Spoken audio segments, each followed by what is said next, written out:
I think that's what I had before I met him, like his movie and this like clipping from the Times. Like, some adventurous producers should throw money at David Barker. Even when we were shooting, he would just take the latest data, his dreams, you know, what the gaffer had to say, and he would just go. It's exciting to work like that. I mean, it's rare. You don't generally get to do it, to collaborate like that.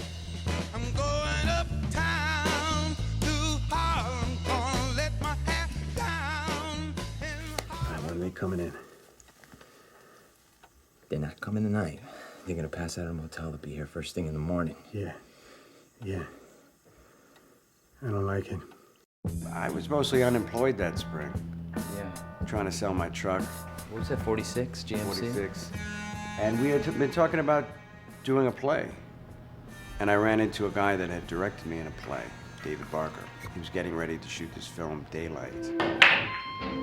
David Barker! I want you to be in my film, but I need another guy. I've got the person that would be perfect.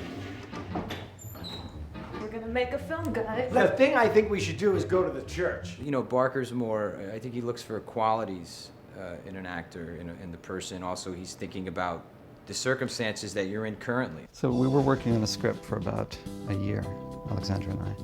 And then when it was finished, it was much too big a movie to make with an unknown Swiss actress. And then she coincidentally was pregnant and she had to go back to Switzerland. The question was, what story can we make that we can shoot in 2 weeks that could star a pregnant Swiss woman? Well, the director said he wanted the woman to be foreign. And I told him, I'm from Brooklyn. I remember hearing about Daylight, and I really wanted to play the Swedish pregnant woman. I thought I had an angle on it. Yeah, well, he's that talented. The director wouldn't see me, and I was like, have you seen, you know, fucking Charlie's Angels, man? I mean... Yeah, I mean, basically the story is about a woman who's got all this stuff going on in her life. But she's 7 months pregnant, she's driving in a car, and then all of a sudden in 5 minutes or whatever, her whole life changes and might be over. Instead of having like, is she going to survive? Have it be about, what if she survives? The way Barker works made more sense once I realized that he had studied at University of California with Jean-Pierre Gorin, who in the late 60s with Jean-Luc Godard had the Tzika Vertov group.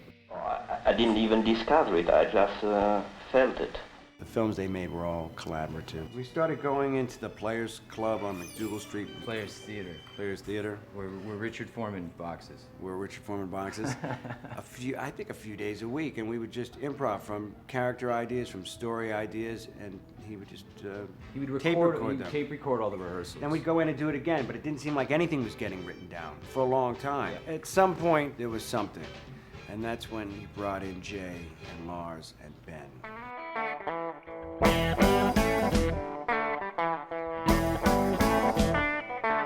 But my own personal experience with Barker was seeing his film Afraid of Everything, and it kind of had this sort of lasting effect on me. And Barker kept like pushing us to work together on something, and then, Daylight was that film. I met with Jay and we had about 30 pages of script, and Jay said, "Oh, are you looking for a producer?" He said, "Well, unfortunately, we can't do it. We're going into production of a movie, and we've only, we're going to start in 8 months, so there's no way we can do this movie too." And so I said, "Well, this movie will be over in a month." It's like, "Do you want to come by and meet the actors that are doing it?" I was like, "Okay." And then, "Do you want to do it in 2 weeks because our lead is pregnant and has to go back to Switzerland?"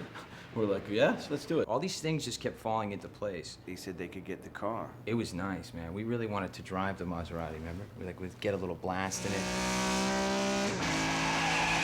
It all happened so fast, and that's what sort of making movies is about. It's like getting them made. It's really kind of about community in a weird way. It's about how these people stuck in a house affect each other. It's sort of not quite Stockholm Syndrome, but kind of more of a chemical reaction of how people's personalities are constructed inside their heads and how you start to see that fall apart. It was nice. Remember those days? Yeah, citronella candle. What Alexandra did is pretty impressive. I mean, play through a part like that when you're 7, 8 months pregnant. It's kind of fucked up. It's crazy. It's Bogey, it's De Niro, it's Peter Lorre, it's all that stuff. It's good. 104 degrees, pregnant woman whose water's gonna break, fast car. What more could anyone want? I'm excited to see Ivan and Mike up there doing it, making it happen. Go to Vegas, Cine Vegas, Daylight. Daylight, check it out. Not nightlight, not nighttime, Daylight.